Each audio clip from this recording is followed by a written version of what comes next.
नमस्कार मित्रांनो, आजच्या लेक्चरमध्ये आपण बघूया की WH यूज करून कशा प्रकारे आपण नंबर ऑफ सेंटेन्स कोट करू शकतो आणि इंग्रजी फ्लुएंटली बोलू शकतो. चला तर बघूया कोणत्या WH सेंटेन्सचा वापर जास्त तर आपण करू शकतो. तर वेनचा वापर आपण मोस्ट ऑफ द केसेसमध्ये करतो, व्हॉटचा करतो, वेअरचा करतो, वायचा करतो आणि विथचा करतो. हे जास्त यूज होणारे WH वर्ड आहे. तर त्याचा वापर कसा करतो बघूया. पहिला सेंटेन्स आहे when did you sleep. When did you sleep. When did you sleep. तू कधी झोपला. When did you sleep. Sentence कोणता आहे? पास्ट मधला आहे. तू कधी झोपला. मला जर विचारलं काल तू कधी झोपला. When did you sleep yesterday. When did you sleep yesterday. काल तू कधी झोपला. When did you sleep yesterday. When कधी. Did you sleep. यू तू. स्लीप झोपला. तू कधी झोपला. When did you sleep. जर मला म्हणायचं असतं तू कधी झोपतो तर मी म्हटलं असतं व्हेन डू यू स्लीप प्रेझेंटमध्ये. व्हेन डू यू स्लीप पास्टमध्ये. व्हेन डिड यू स्लीप फ्युचरमध्ये. When will you sleep. तू कधी झोपशील. When will you sleep present. When do you sleep past. When did you sleep future. When will you sleep. Next वेअरचा use. Where म्हणजे कुठे. Wear म्हणजे कुठे. वेअरचा अर्थ काय होतो कुठे. Wear was Payal. वॉज म्हणजे होती.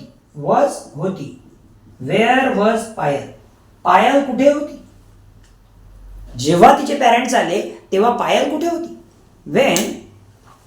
When Payal's parents turn up किंवा आले केम. टर्न अप म्हणू शकता किंवा came. When Payal's parents came. Where was Payal. Payal कुठे होती. पायल कुठे होती. वेअर म्हणजे कुठे. वॉज म्हणजे होती. पायल म्हणजे पायल. पायलच्या ठिकाणी आपण कोणतेही नाव घेऊ शकतो. राम घेऊ शकतो, श्याम घेऊ शकतो, राहुल घेऊ शकतो, राज घेऊ शकतो, सोनू घेऊ शकतो, विशेष घेऊ शकतो. Next I have been working in this company for 5 years.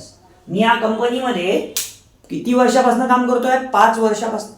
5 वर्षापासनं या कंपनीमध्ये काम करतोय. पिरियड मेन्शन केला इथे. 5 वर्ष हा एक पिरियड झाला. I have been working in this company for 5 years. Next मी या ठिकाणी या प्लेसवर 3 दिवसापासून काम करतोय. I have been working here for 3 days. For 3 days. I have been working here for 3 days. मी 3 दिवसापासून इथे काम करतोय. नेक्स्ट आय ब्रॉट मी आणलं.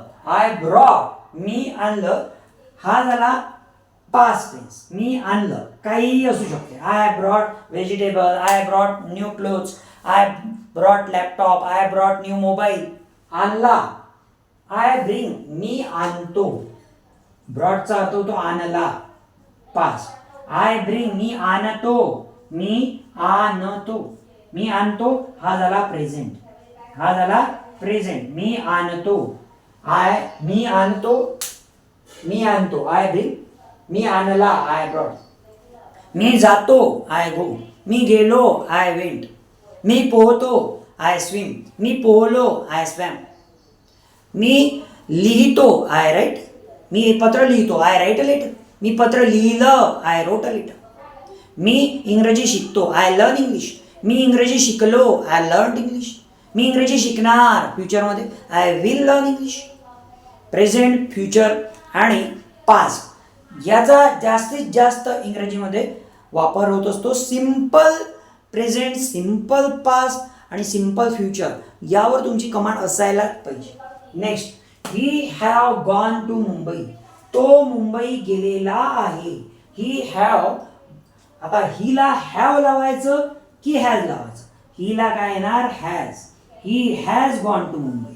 इथे जर असतं आय तर इथे आलं असतं I have gone to Mumbai. I have gone to Mumbai. मी मुंबई गेलेलो आहे. ही, शी, इट आणि name has.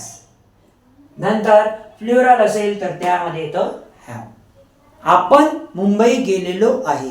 We have gone to Mumbai. आम्ही पोहोचलेलो आहे. आय हॅव रिच, आम्ही एअरपोर्टला पोहोचलेलो आहे. I have rich at airport. आम्ही एका मॉलमध्ये पोहोचलेलो आहे. I have rich at the mall. अशा प्रकारे तुम्ही इंग्रजी इझी आणि सिम्पल वेनी बोलू शकता. अशाच प्रकारचे व्हिडिओ तुम्हाला बघायचे असतील तर आपल्या चॅनलला लाईक आणि सबस्क्राईब करा. Thanks for watching this video.